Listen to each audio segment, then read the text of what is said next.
Professor P. Rama Rao, a past president of INAE, is presently Chairman Governing Council, International Advanced Research Center for Powder Metallurgy and New Materials, ARCI. He is former Secretary, Department of Science and Technology, former Chairman, Atomic Energy Regulatory Board, and former Vice Chancellor, University of Hyderabad. He is a member of the Atomic Energy Commission, Government of India. Professor Rama Rao is an eminent metallurgist, and his principal areas of research have been X-ray diffraction from structural imperfections and correlation of mechanical behavior with microstructure of metals and alloys. He was a member of Scientific Advisory Council to the Prime Minister. He is member of the US National Academy of Engineering. He is an eminent educationist, researcher, and expert on policy matters. Among other awards and honors, he was conferred with the Padma Vibhushan Award, Padma Bhushan Award, and Padma Shri Award by the President of India. May I request Dr. P. Rama Rao to kindly deliver the INAE Silver Jubilee Distinguished Lecture. Thank you, sir. Can you give a neck mic? Neck mic off.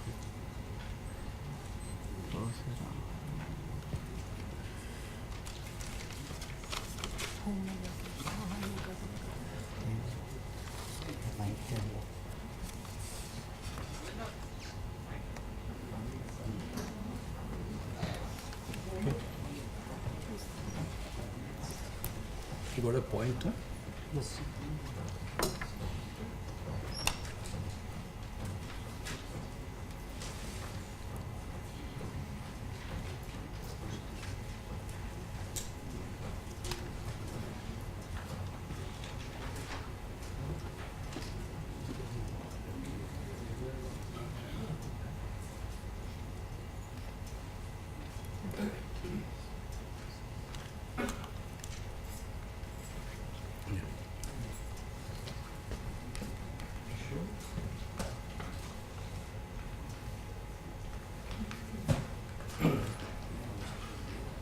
President Dr. Baldev Raj, Dr. R. Chidambaram, Professor Rene, Danglika, distinguished fellows of the Academy, ladies and gentlemen. I am grateful to the President INAE, Dr. Baldev Raj, for having kindly invited me to deliver this lecture. He asked me to talk about engineering, education, and science and research in this country. Accordingly, I have composed this title. I must confess that I stand before you with considerable trepidation because I'm sure all of you are very knowledgeable about the status of engineering education in this country. Furthermore, under the auspices of INAE, 4 distinguished authors, Professor Chopra, K.N. Chopra, Professor Gautam Biswas, late Professor Jha, and Professor D.V. Singh, have brought out, edited and brought out a very comprehensive volume entitled A Profile of Engineering Education in this country. These editors have also acknowledged a very informative previous report by Professor Rangan Banerjee and Professor Vinay Pule of IIT Bombay. In the light of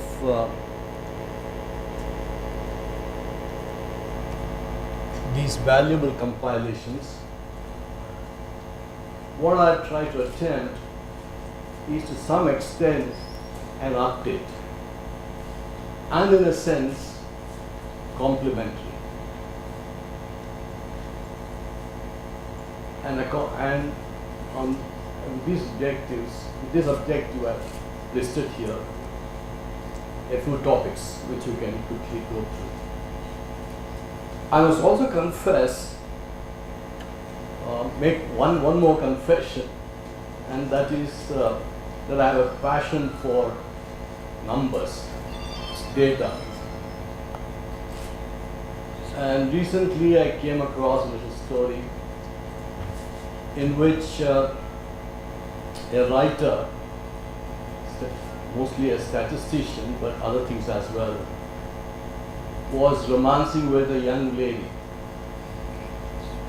And this girl tells him, I know you're very fond of numbers, you put out a lot of them, but you must know that I have feelings.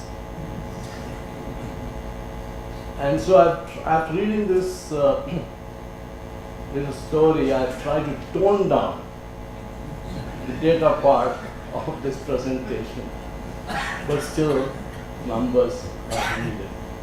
Because I'm sure you agree that one data set can speak far more than a number of words.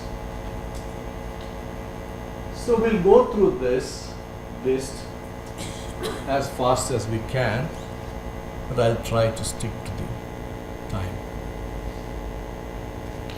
So we have great prospects, especially in this country.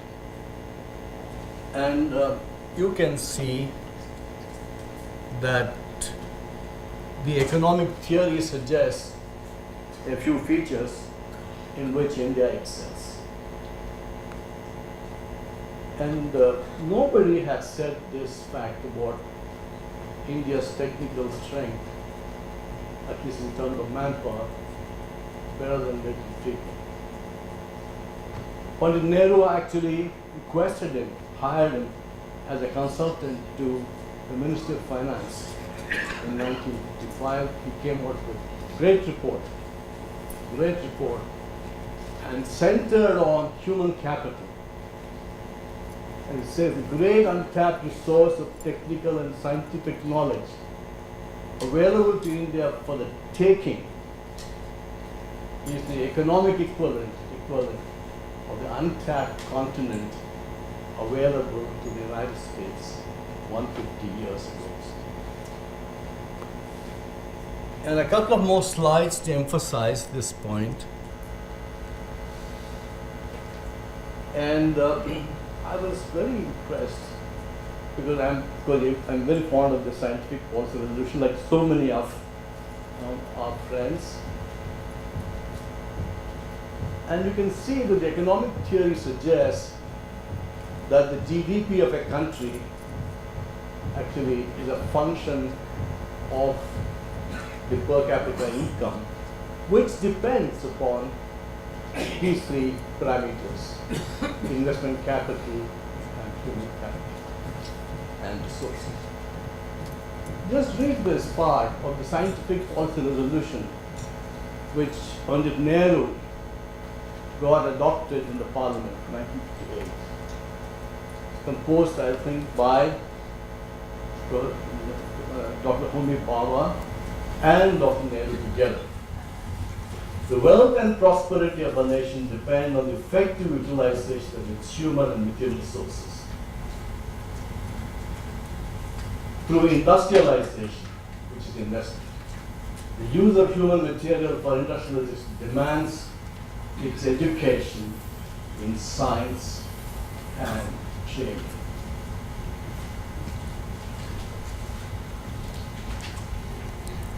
I'm very fond of this slide. Dr. Chidambaram also mentioned that what exactly does innovation stand for? Not easy to define that, but I think I came across the best definition in this report. It's a composite of the human capital index and the technological capability index. And it can break down into this. India is somewhere here. So our task therefore is to go up this curve. And you can see what countries there are on top. There's also one other reference I wish to make, and that is to Saburo Okita. Saburo Okita. He was actually an engineer, electrical engineer, became a political economist and a minister in the government, and he wrote the policy, his economic policy for Japan. And his goal was to achieve doubling of the Japanese economy in the 1960s. And one of the 5 pillars of this economic policy was engineering, science, engineering and technology, education and research. Very, very visionary.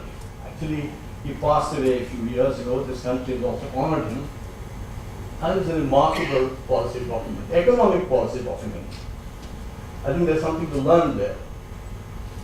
And because of this, you can see that, by the way, he achieved his doubling of the economy in 10 years, 1960 decades. And in every aspect, you see that Japan progressed in terms of human resources. They have more number of people per 1,000 than the United States. Of course, a smaller country. And we have a large distance to travel. Japan, by the way, because we are speaking in the engineering academy, I'm a scientist actually fundamentally, but Japan, by the way, is the only country, as far as I can see, which produces more number of PhDs than PhDs in science. More than double.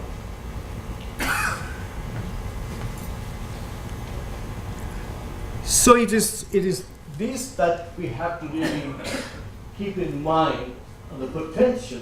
The potential is so huge for this country because that's where we have big advantage. Now this slide is a contribution that I'm making to all of you, to your data set. Not easy to come by, let me assure you. I have asked a number of people questions like how many universities there are in this country. You can never arrive at a correct number. I think I have the correct number because I have done some work to give you this, because I've been bothered about this myself. And since I'm able to come to Delhi frequently, I located a guy in UGC who was willing to part with this information. But I've added to that. So we'll spend some time, 1 minute on this, because not many people are fully aware of the kinds of universities that we have. Indian Constitution says education is in the concurrent list, both in state as well as it's the responsibility of both the states of India and the center. So both states and center can enact laws to set up universities. So I've grouped them into 2 categories. How many universities center has set up? So there are central universities, there are state universities, and there are deemed to be universities, which are not by any enactment, which is by recognition by the ministry of some of the institutions. Now, in central universities, we have further categorization. We have central universities, we have institutes of national importance, and recently, hardly a month ago, I discovered that there's one more category we have, and that's neither a central university nor a state university, but interstate body corporate. That's from your university. Now, there's no private university by center, by the way. I think there's a gap which needs to be filled, at least according to me. In the state acts, we have 8 different categories. We have state universities, state private universities, and state institutes, which have been set up by state laws. And you see, I really don't want to spend more time because we have much more to cover. But diversity of governance systems in this country is truly mind-boggling. And I find actually it's not a bad thing. Because if one kind of governance system does not work efficiently, you can use the other governance system. But you see, and this is not like any other country. We are in so many ways unique. We are also unique in this respect. The annual enrollment is something like 17 billion, and not included PG diploma holders. That's just by the way of information. But if you look at the quality fraction, we have some problem. I've said all the central universities, in fact, the red ones are the ones with problems. These are the ones where these are problem areas. So,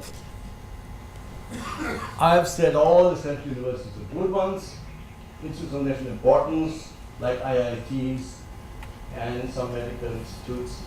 They are very good IITs and IITs. They all come under this institutes of national importance. But of the 296 state universities, only 140 qualify for UGC funding. And the requirements are very minimal actually. 5 departments, 5 professors in each department, something like that. Some minimal infrastructure. Only 140 qualify. And Professor Tandon Committee has placed only 38 of the 129 deemed universities in A category. So if you look at that, we have, by the way, 33,000 colleges. They are affiliated with one or the other university. And only some of them qualify. So we have this problem of quality. And Dr. Ramasamy said that we should spend more time on building quality in the next 25 years and contribute INE. In terms of engineering education, the number of colleges we have is 3,400 now. But look at the accreditation system. If there's one area which requires serious attention, is accreditation. If you have a very effective accreditation system, of course the market forces will decide which colleges can survive, which colleges can't survive, etc. But we need to worry that we don't have actually dysfunctional accreditation system. Only 210 or 3,400 as of 2009 are accredited. The annual intake now is something like 1,500, 15 lakhs, 1.5 million. Now you can see that of them, 97% are private institutions. In one sense, they have contributed to enhancing this, let's say, manpower, and they have made a difference in the economy. Let's not underestimate that. But there are problems with regard to quality, with regard to higher qualifications, etc. So I have. It's not easy again to come across all these numbers, but you can take it from me that these are accurate numbers. So the quality fraction turns out to be 3% in regard to the intake, and less than 2% in terms of outturn. So that's something which we have to pay greater attention. Both the reports which I mentioned talk about this imbalance, but I've added some more value to that. At least this slide I've borrowed. Very interesting to see that the gross enrollment ratio correlates with the state GDP. The states of India, we have different states and different union territories.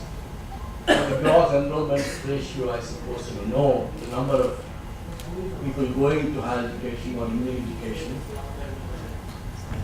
divided by the total number in the age group of 18 to 24. fantastic correlation. Dr. M. Radhakrishnan uses this in some report, and I've picked it up. The per capita state GDP correlates with this. So there is this impact on economy of the region if you have regional imbalance. Just 4 states account for a huge fraction of, I've not updated this really, of the engineering intake and masters in computer applications, MCA, just 4 states.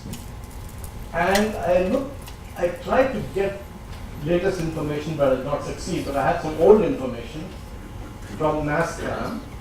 And I looked at state-wise, and 57% of the IT enabled services and BPO employment is correlates with how many there are in engineering and MCA courses. There's another one which I took help from Dr. N.P. Satish in ASCII, the librarian in Hyderabad, and one person I admire very much, because he's always there in the library. Now, I requested him to look at 2 groups of states, each one accounting for about 30% of the population.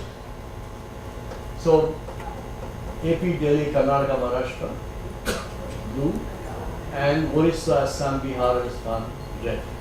You can see that whether research institutes or national facilities set up by the Department of Biotechnology or PG and UG courses in universities, these first set of states account for most. In fact, they're all more than 50% of the nation. And practically not much in the other groups of states. This has an economic impact because the industry has gone where these facilities are available, these institutions are available. So we have to keep in mind that sooner or later, this will have its consequences.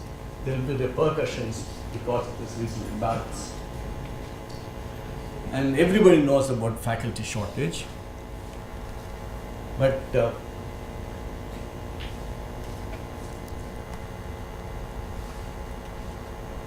R. Chandramohan just now mentioned about the Nation Knowledge Network.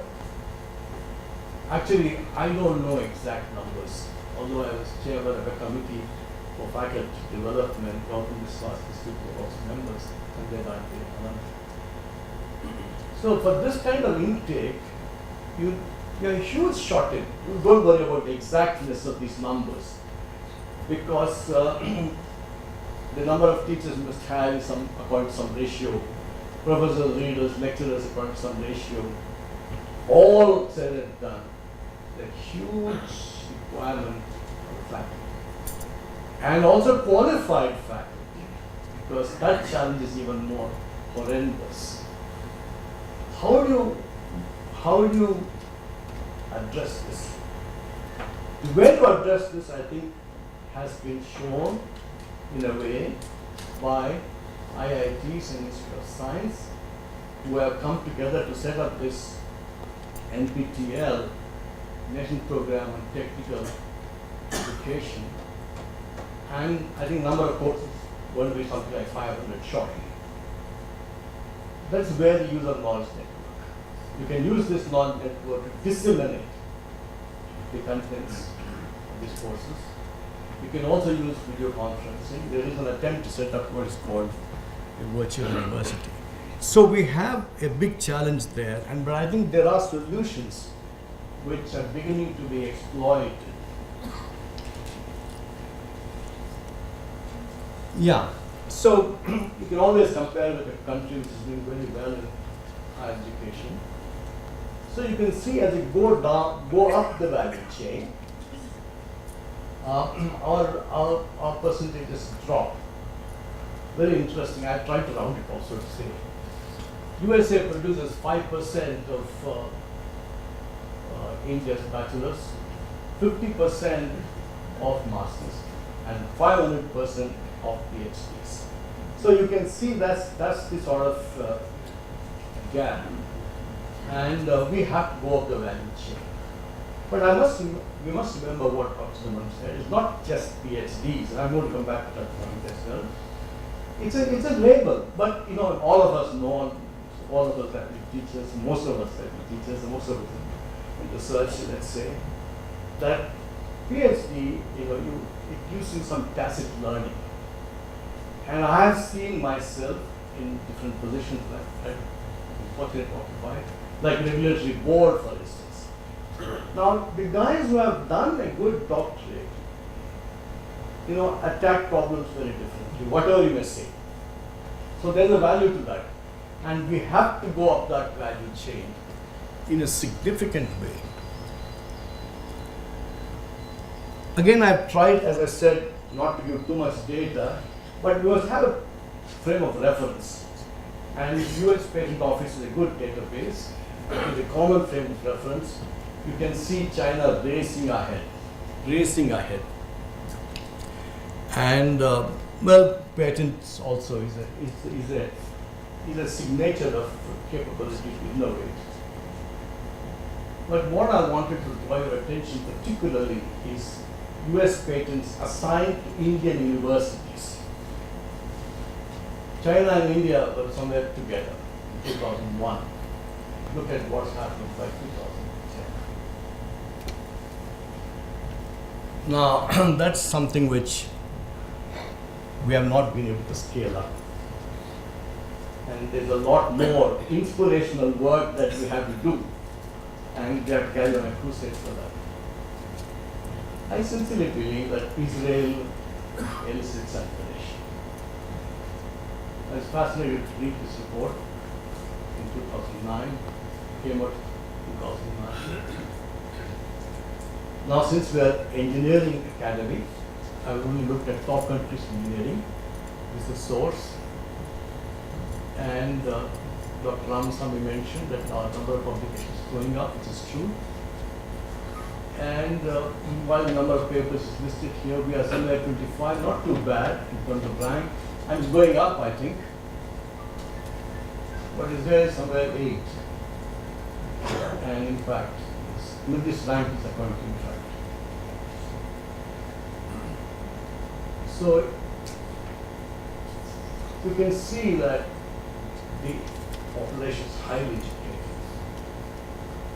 But what I wanted to underscore was young Israelis have to render nation service. It gives them perspective and maturity. And those of us who have visited this country can see the value of that. The point that Dr. Imran also mentioned, it's not just the number of graduates. What the kind of number you have in a specialized area? We have just now had a fantastic launch, everybody has commended. Like day 5, whole country is inspired by that accomplishment. Now, if you look at the DRDO, Defense Research and Development Aerospace Program, it's huge. It's so huge, you can see. With a lot light combat aircraft, missiles, armaments, aircraft, etc. By the way, I forced one DRDO guy to get me these numbers. And what exactly is the kind of aeronautical manpower we have in DRDO? And Architecture Master to gather, etc. So many PhDs. Not a lot. But here again, we have to say it's not so much in aerospace broad area. How many does DRDO have? How many are there in DRDO in terms of these specialized topics? Aerodynamics, rocket propulsion, etc., etc. And you can see that if we have to sustain this level of activity, and we have to progress to advanced fields in a faster manner, then you need far more technical manpower in specialized fields. I was associated with writing a report for DRDO. So at that time, several labs were concerned about loss of manpower. Again, very difficult to extract the data, but I had some position. So I forced LRDE director to give me this data. For the radar, signal processing is the key technology. So I asked him, what kind of signal processing manpower do you have in LRDE? They had quite a good number at one time in 2000. And so many radar technologies they have come up with. But progressively there's been attrition. They've got a lot of manpower allocated, but then again there's attrition of specialized manpower. Of course, this is probably improving now. So this is a worrisome number, but I think it's improving now. This, now you can see between 2004 and 2007, huge drop. In a matter of 3 years, 50%, because all these guys went away to information technology. They were paying more money. So if you don't have signal processing guys, what do you have in LRD? So it's important to recall Hamlet's final words. The rest is silence. It's essentially, I actually borrowed this phrase from some other article who also talks about Hamlet's final words. Very interesting to understand what these final words mean, but that's a different subject altogether. So it's the same thing whether you take computer science experts at a high level and the kind of field we work in. Very sorry to say that the number of med graduates has precipitously dropped. 2% of total engineering manpower at one time and dropped to 0.2%. Nobody wants to do geology today in this country. Geology and mining. These may not be fashionable subjects. Advanced countries may have looked at different areas, may be looking at different areas. But exploration, mining, these are all areas. In fact, even mineral processing, materials development, fundamental to domestic economy. And if you don't pay attention to this, merely because we are chasing some frontier areas, not that frontier areas are important, but we can't, especially this country, at the stage at which it is in terms of development, we cannot afford to neglect these things. See, at one time, the proven iron ore resources, we were top of the world, India, Brazil, and Australia. And then, 25 years later, this number is 14.5 billion tons or so now. I have to correct this. Prof Rama corrected from 14.5 to 50. I don't know, I saw Mr. Aeronautical somewhere here, he gave me the correct number. Sadak Mishra can use the correct number. But you can see we are left behind. We are not on top anymore. And a recent report of Planning Commission says 45% of coal-bearing areas have been surveyed. And so also in very many different areas, my exploration is not receiving the kind of attention we thought. And that's how, I don't want to really go through this because I think the point is made. So international flavor was mentioned, again by Dr. Nambaran, and it's actually singularly missing. And it is one country which has taken full advantage of internationalizing their faculty and students. It's the United States. No other country has been able to accomplish that level of internationalization. And they have derived huge dividends consequently.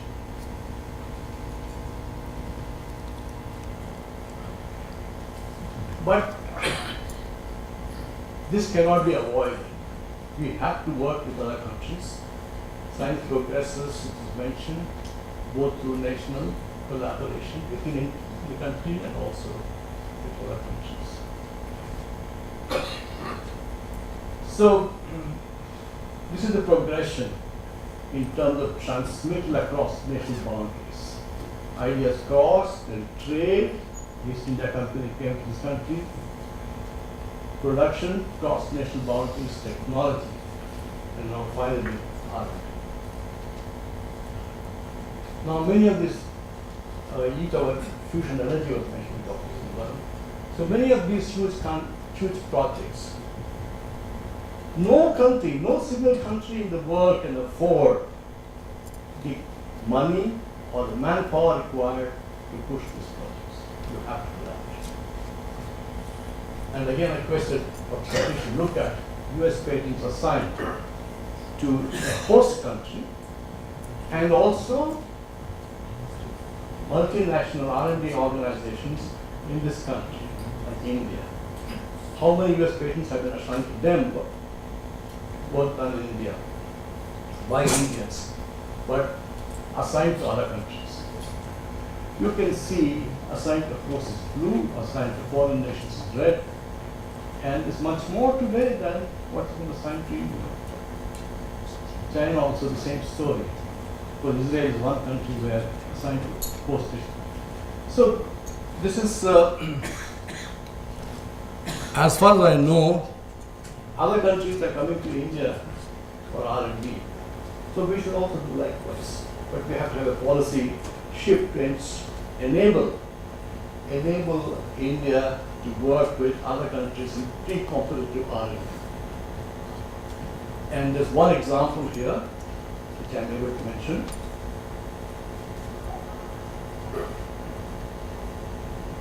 Dr. Zimmerman had this slide, cooperative automotive research, collaborative automotive research, and this was his idea.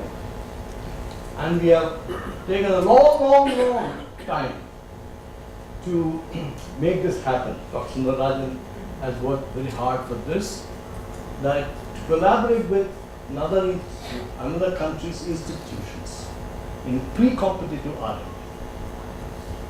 So licensed production is fine, but you have to look at the development of technology, what kind of ideas were seeded, had to be seeded in order to build the technology. That's exactly. So if this collaboration, which is about to be launched, signed very soon, there is a set of Indian R&D entities, a set of Aeronautical institutes, and for the benefit of Indian OEMs, automotive manufacturers. And as this project progresses, we will get hands-on experience in some of these joining techniques which are not in vogue in the industry. So what are the consequences? Now we should close quickly.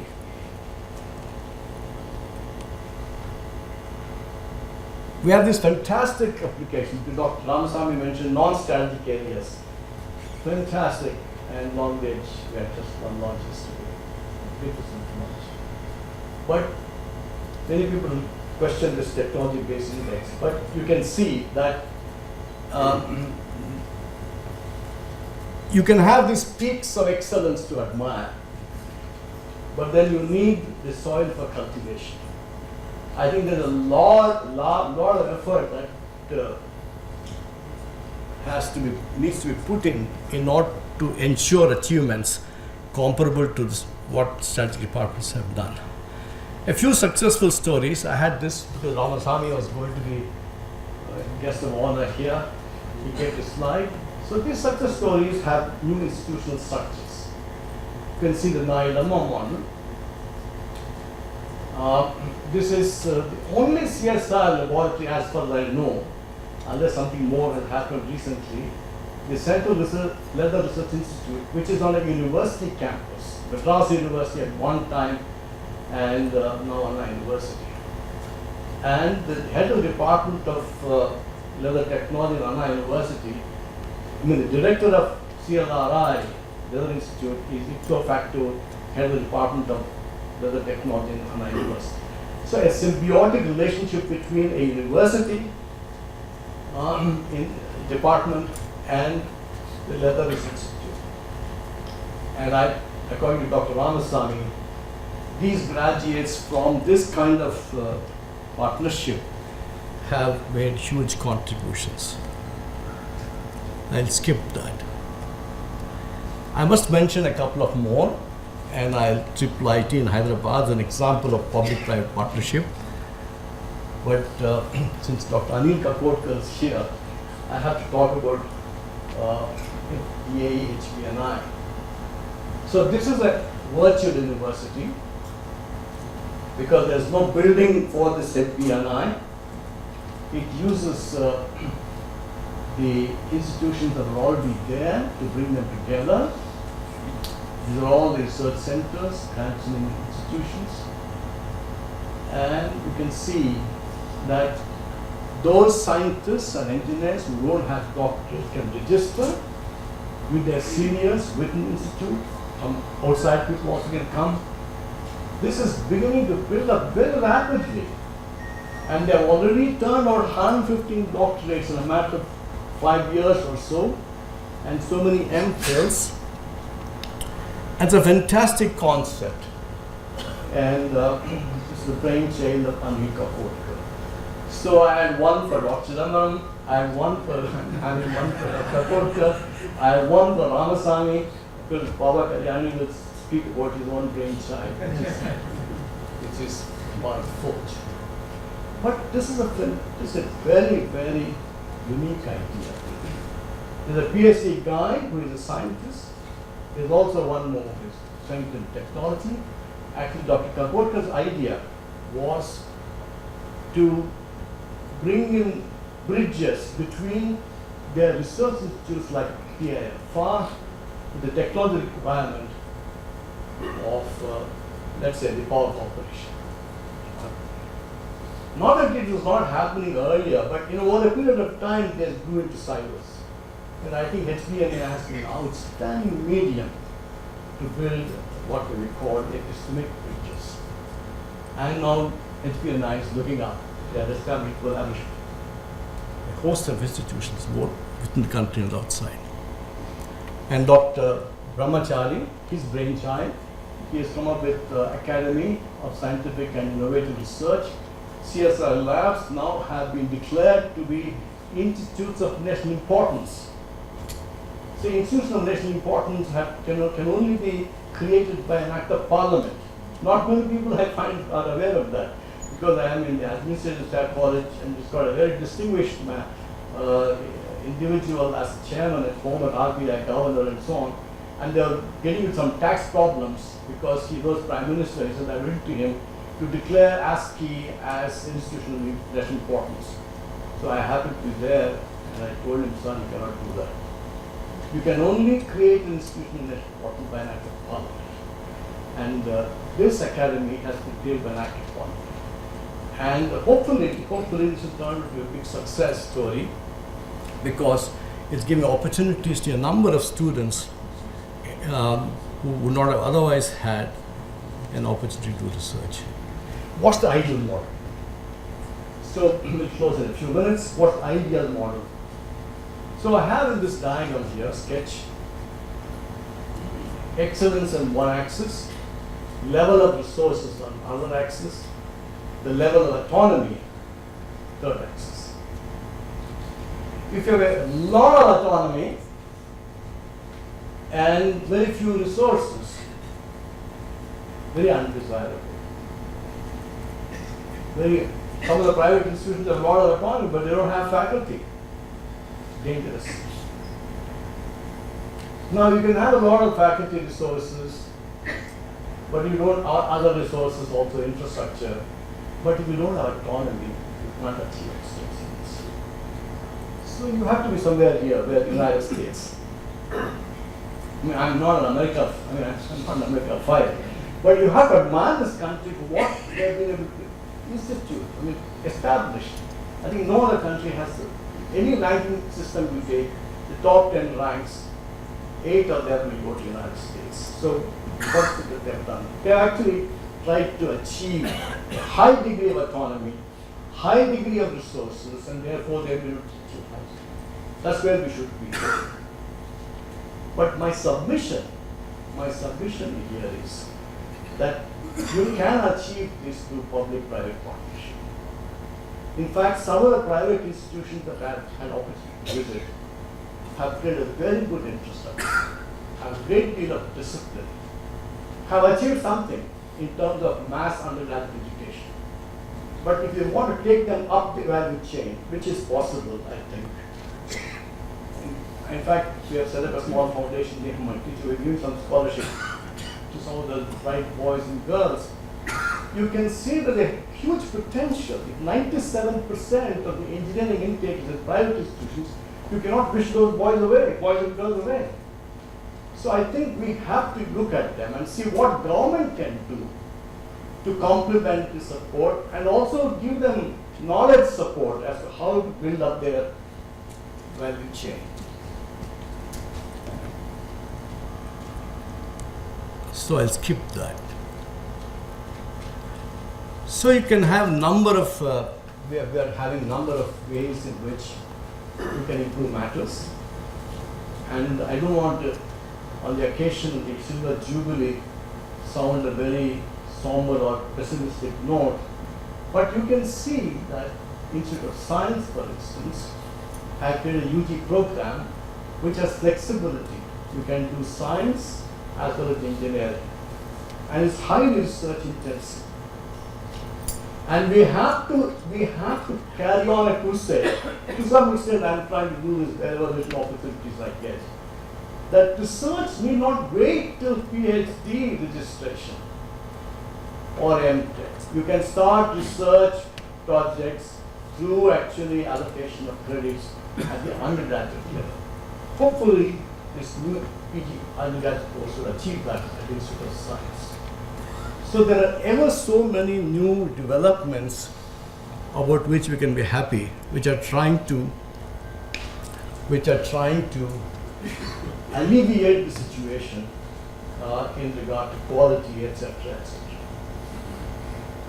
Now, there's an interesting correlation I found between how much you do in terms of academic R&D and the wealth of the country. Of course, the famous report by David King, but you can also supplement that information. There's a correlation. So we have to pay attention to academic research. Scale it up. And you can see that a large number of institutions are not with the government system. So we have to see what policy twists, what policy changes we have to make in order to raise that level of research in institutions where they have everything else except this.